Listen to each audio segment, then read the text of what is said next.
Hey, have you ever been so thirsty that your mouth is bone dry? I mean, it's hot outside and you've been doing whatever you've been doing for a while without taking a break, and before long you're stopped dead in your tracks. You feel like a ton of bricks hit you and you're parched. Well, you know that what your body needs at that moment is to be hydrated. Your mouth gets bone dry because we're dehydrated. And so, what do most of us go for? Oh, yeah. That's good. I promise you I'm not selling anything, but I am going somewhere with this. Because most of us, when we're thirsty, I mean really thirsty, we go straight for whatever is closest or whatever is most convenient. Maybe what we saw people drinking around us growing up, or maybe what we've become accustomed to now. And did you know, and you're an above average group, so I bet you did, but did you know that soda doesn't actually hydrate your body? Do you believe that? Because of the high caffeine content, much like coffee or like iced tea, it actually dehydrates your body. And here's why this is important. If we get this is going to be really critical.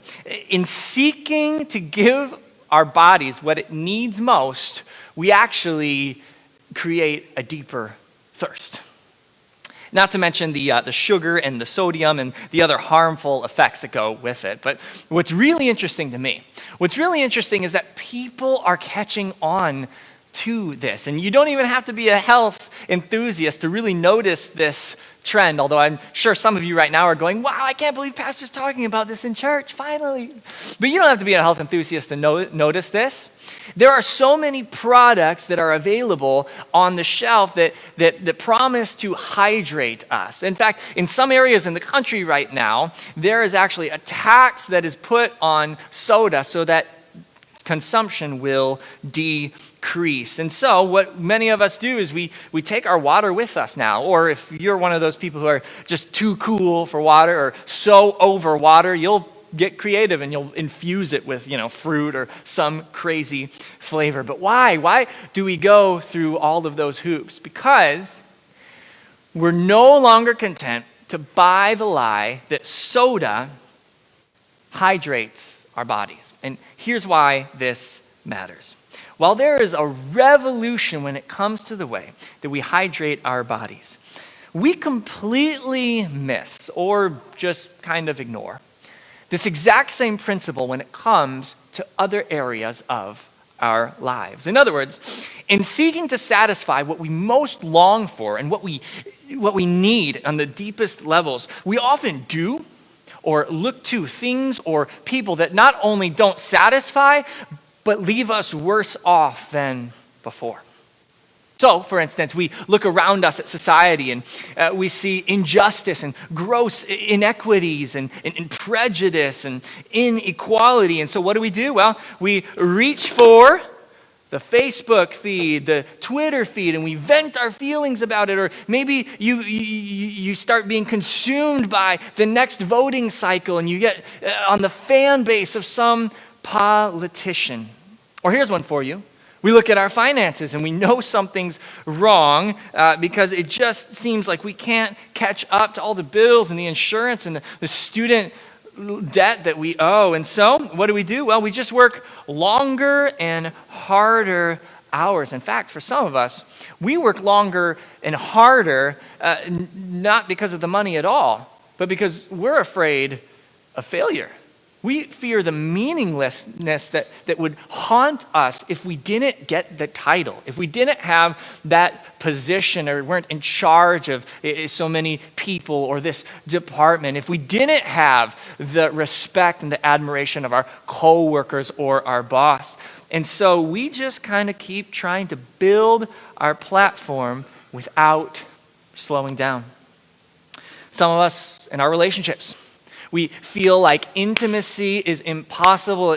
Trust and intimacy continue to erode. And it doesn't matter if it's in a friendship or in a romantic relationship. The same cycles keep coming about time and time again. And so some of us, we kind of resign ourselves to a quiet isolation Or just bounce from relationship to relationship, from friendship to friendship, from church to church.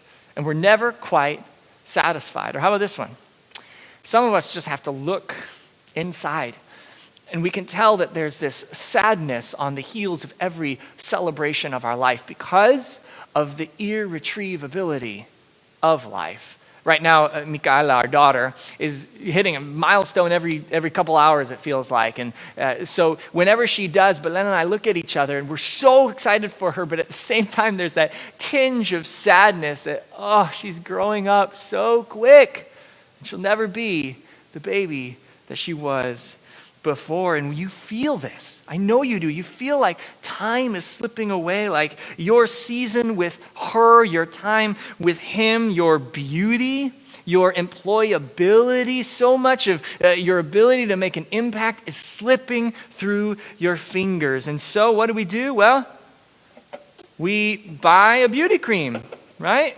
We run to the hobby or the toys or the clothes or whatever it is that makes us feel younger. We replay over and over these memories so that we can kind of hold on to the past. And hear me out. Most of the responses that I just described, there's nothing wrong with them, okay? After all, a little soda never hurt anybody. But a lot can kill you, okay? And when we constantly try to fix what's broken inside with stuff on the outside, we never will hydrate our souls. We'll never satisfy what we most long for and most need. Sometimes we won't just not be satisfied, but it'll actually leave us worse off. And this is why it's so striking that when Jesus talks about a kingdom, he's not talking about something outside in, but the reverse, inside out. And yes, eventually it radically affects everything around you, all of your relationships, all the stuff that goes on around you, but it doesn't start there. It starts on the inside of you and the inside of me. And so if we're going to get there, if we're going to experience the kingdom of God, if we're going to experience humanity as it was designed, then we need to begin where Jesus begins. I think you're going to like this today. If you have a Bible or an app on your phone, I want you to go with me to Matthew chapter 5. Matthew is the first document in what the Christians call the New Testament. Will be in the big number 5, Matthew chapter 5. And here, Jesus makes a proclamation about a kingdom, and he uses this idea of blessing. Okay? And he doesn't cast blessing in the political or the social terms that you and I normally think of, driving a certain car or being able to wear a certain brand or work in a certain place. He doesn't talk about it in those terms. He talks about it like this. You want to experience the blessed life, first, become poor in spirit, recognizing there's nothing that you have or can do that will give you leverage over God. Then, he says, you want the blessed life? Learn how to mourn over the brokenness within you just as much as you mourn and are brokenhearted over what you see around you. And third, he says, be meek in response to personal attack, not militant. Blessed are the poor in spirit. Blessed are those who mourn, and blessed are the meek. And you probably noticed this already, but all three of those that we've seen up to today have to do with the emptying of oneself. And here's why. You remember what your mom used to tell you. Don't eat too much snack before dinner because you're going to ruin your dinner. When you fill yourself up with junk, then you can't and you won't enjoy what's been prepared to satisfy and nourish you most. And so Jesus says, hey, we got to start with emptying. And we have to start with emptying so that we can be filled. So if you're there with me, Matthew chapter 5, verse 6, he now says this, blessed are those who hunger and thirst for righteousness, for they shall be satisfied. There it is. And if you're anything like me, you're like, yes, I want that satisfied part, but Really? Really, Jesus? Hungering and thirsting for righteousness? That's how we get to be satisfied? And here's where I think we go wrong. Most of us think of righteousness as rule following. Everyone you know, including you and including me, we have these ideas about life and how life should be lived, these rules essentially that we adopt from our family of origin or from our role models and our teachers, maybe a group of friends or some organization that we're a part of growing up. And these rules turn into our expectations for ourselves and others. And so we have rules about everything from the way that we should handle money. If you grew up in a home where there wasn't a lot of money, maybe the rule you learned is, you got to hold on to it. Or maybe the rule you learned was, got to spend it while you have it, We learn rules about education. For so many, the unspoken rule is, of course you're going to go to college. But for others, that wasn't a rule in your home. There are rules about how to drive. I mean, come on. For some of us, yellow means slow down. And for others, yellow means go now, all right? There's rules about what to do in relationships, how to dress, how to think, how to vote. And these rules, spoken or not, become standards or expectations that we place on ourselves and on others. And if you're a religious person, you most likely got your rules from a community of faith, maybe a pastor or a sacred text or a group of friends that you were a part of. But if you're an irreligious person, you have rules too. And maybe you got them from not a community of faith, but a group of friends or maybe an organization that you're a part of. But we all have these rules. And here's the point that Jesus is going to make. Here's the point. Rules don't lead to righteousness. Rules lead to self-righteousness. Let me explain this. If you're religious, your rules that you've adopted along the way become the measuring rod by which you accept or condemn yourself, yes, but especially the other people around you. I can't believe she would wear something like that. Isn't she a Christian? I can't believe he would say something like that. Doesn't he go to church? And let's be honest, religious people can get nasty in this way, filled with anger and vitriol and bitter against those who seem to live by different rules than they do. After all, if you're religious, thank God that you don't live that way, right? Hey, but if you're irreligious or non-religious, you do the same thing. Your rules might be different, the value system might be different, but the outcome is the same. Because when people post on social media a viewpoint that's different than your own, you think, how could someone be so backwards and think that? How could someone still believe that? How could someone not support this? You see what I'm saying? Of course, you would never go down that road because you're so much more advanced and sophisticated, right? So you see, both religious and non-religious or irreligious people have rules, and these rules lead to self-righteousness, a platform by which we kind of feel better than other people. We think that we are better than others, right? Better than those Christians, or better than those fake Christians, or better than Democrats, or better than Republicans, or better than whatever it is. And by the way, I know you know from experience, when we live from our platforms judging the world around us, that's not a very fun existence, is it? You feel good kind of puffing yourself up for a little bit, but it's so hard work to criticize people around you. That can't be the satisfying life that Jesus is talking about. And so how is it that Jesus says, if we hunger and thirst after righteousness, we're going to be satisfied? Well, this is a big deal. Jesus isn't talking about rules. In fact, let me show you how we know this, okay? A little bit later, a couple verses later, in Matthew 5, verse 20, he's talking to the crowds and he says this, unless your righteousness exceeds that of the scribes and the Pharisees, you will never enter the kingdom of heaven. And everyone goes, what? That's impossible. I mean, the scribes and the Pharisees are the religious elite of the day. Their full-time job was to follow the law of God in Israel. I mean, I can't compete with that. I got a family to take care of and a job to go work at. How am I going to follow the law and be more righteous than them? See, but Jesus is saying, no, that the rule keeping isn't righteousness.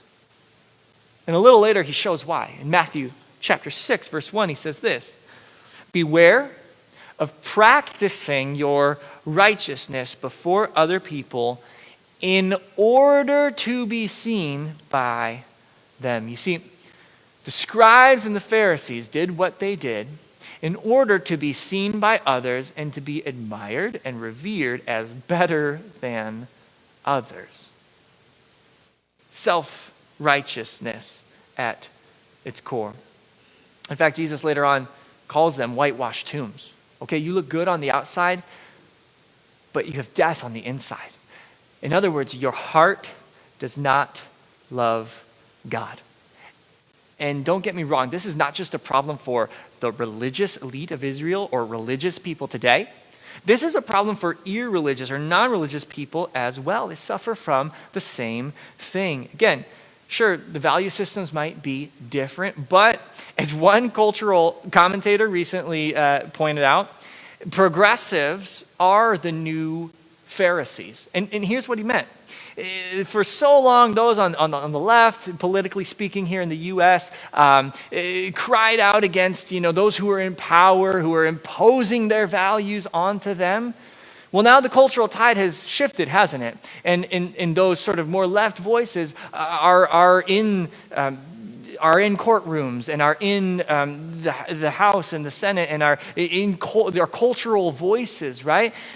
But now they're turning around and doing the same thing, imposing their values on those who don't have power. So the battle cry was don't do that, and now they have power and turn around and do the same thing. How are you going to condemn someone for doing something and then turn around and do the same thing? That was this guy's point when he said progressives are the new Pharisees. You see, religious people and irreligious or non-religious people are Pharisees. And as Jesus points out, the problem with the Pharisees is that their righteousness was self-made. It was based on their own rule keeping. And here's the thing. Rules may modify behavior. Sure. But they can never transform the heart. And this is what Jesus was getting at. The Pharisees on the right or the left, or however you want to think about it, their heart did not love God. And so Jesus calls people not to rule keeping, but to a righteousness that is much deeper and much more compelling. And here's what we need to understand. The hunger and thirst that will ultimately be satisfied. The hunger and the thirst that Jesus is talking about right here, that will be satisfied, as he promises, is a hunger for God, born out of a love for God that no self-righteousness can bring about. And that's the very problem, isn't it? See, it doesn't matter how religious or irreligious, how moral or amoral you may live your life, you and I are incapable of hungering after this kind of righteousness. Why? Because our best self-made attempts only and always lead to self-righteousness. And this is why only the gospel can lead us not only to true righteousness, but to the deepest satisfaction. Because when Jesus went to the cross, he took on himself our complete unrighteousness. He became what we are. He became sin. And I think one Jesus follower nailed it when he wrote, "For our sake, he, God the Father, made him, Jesus, to be sin, who knew no sin, so that in him, in Jesus, we might become the righteousness of God. Not a self-made righteousness, not a righteousness based on our own rule keeping, but based on the very character and nature of Jesus and his life in us. And so, hungering and thirsting after righteousness is really this. It's hungering and thirsting after more of Jesus and more of his life in us. And so here's what I want you to do this week about it. There's a documentary on YouTube, and I'm not telling you to go watch it, but it's called The Century of Self. And it outlines the development of thought in the 20th century. Very well documented in it. It gives this argument that really before World War I, there was no American consumer. There was the American worker, we could call it the American citizen, who just bought what he or she needed. But it was during World War I that for the very first time, a few individuals realized that they could sway mass public opinion, and they did so in wartime. And so they thought, well, maybe if that worked in wartime, we can do this in peacetime. And the American consumer was born because they knew how to market services and products and relationships and so on and so forth to the American consumer. And of course, today this is out of control, right? You just have to pick up your phone and you have personally tailored ads to whatever you've looked at or talked about. You just have to open your mailbox or your inbox, and there's constant messaging trying to win our hearts. Think about it this way. Everywhere you go, there's constant messaging trying to not just win your heart, but to teach you a way of life. Think about that. We call that discipleship when it's talking about Jesus, right? But when you go to the mall, you're being discipled in one way or another. When you get on social media, you are being discipled. When you're hanging out with your friends, you are being discipled. In other words, there's something trying to win your heart and to teach you a way of life. When you watch Netflix, you are being discipled. Everywhere, everything is trying to capture your heart's imagination and teach you a way of life. So, if you really want to be revolutionary, if you really want to forego those empty promises of satisfaction, here is what I want you to do this week. Spend the very first 15 minutes of your day without looking at your phone, without getting on social media, without picking up the newspaper, but spend the first 15 minutes of your day with Jesus. Hey, if you need a Bible, we got them here for free. Reach out to us, swing by. But these are his words, his life, his rhythm, his way of life. I mean, talk about sticking it to the man. If everything is trying to win your imagination and capture your heart, what's the best thing that you could do against that? To say, no, I'm going to spend it with Jesus. And here's the deal.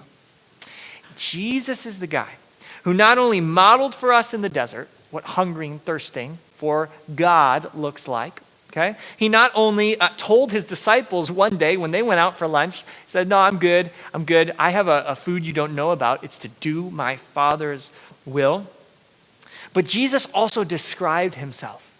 He described himself as the bread of life, meaning that when we spend time with him, guess what? He nourishes us. He described himself as he compared himself to new wine at a wedding party, marking the entrance of something brand new, a new kingdom that is birthed within us when we spend time with him. He called himself the living water, meaning when we learn to live with his presence constantly, He satisfies us like nothing else. In other words, time with Jesus hydrates our soul best.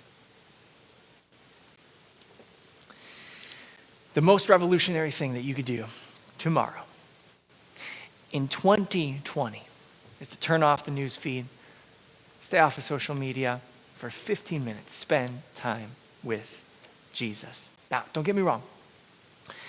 Jesus cares about politics, but not in the way that you think. See, he cares about the polity, and when you spend time with him, he will transform the way that you interact with people, okay? Jesus, yeah, he cares about your job and your finances. He worked as a carpenter after all, but he knows that your money problems aren't really money problems, and he wants to satisfy you with a new way of living. Jesus cares about your identity. Yes, he does. In fact, he gives you a new one. And so he frees you from your self-made platform to finally live not for the approval of others, but from the approval of God. He cares about your relationships, your friendships, and your romantic intimacy. And so when you spend time with him, guess what? He teaches you how to date. He teaches you how to do marriage. He knows that what you're built for is intimacy, and that purity is the pathway to intimacy, because you're not going to have to lie about, all the boyfriends or the girlfriends that you messed around with. Time with Jesus will change your relationships. And yes, he cares about all of our seasons of life. And get this, life feels irretrievable right now, but only in the gospel. Only in the gospel, in eternity with Jesus, will all of those things that we have lost be restored to us in ways that you can't even imagine.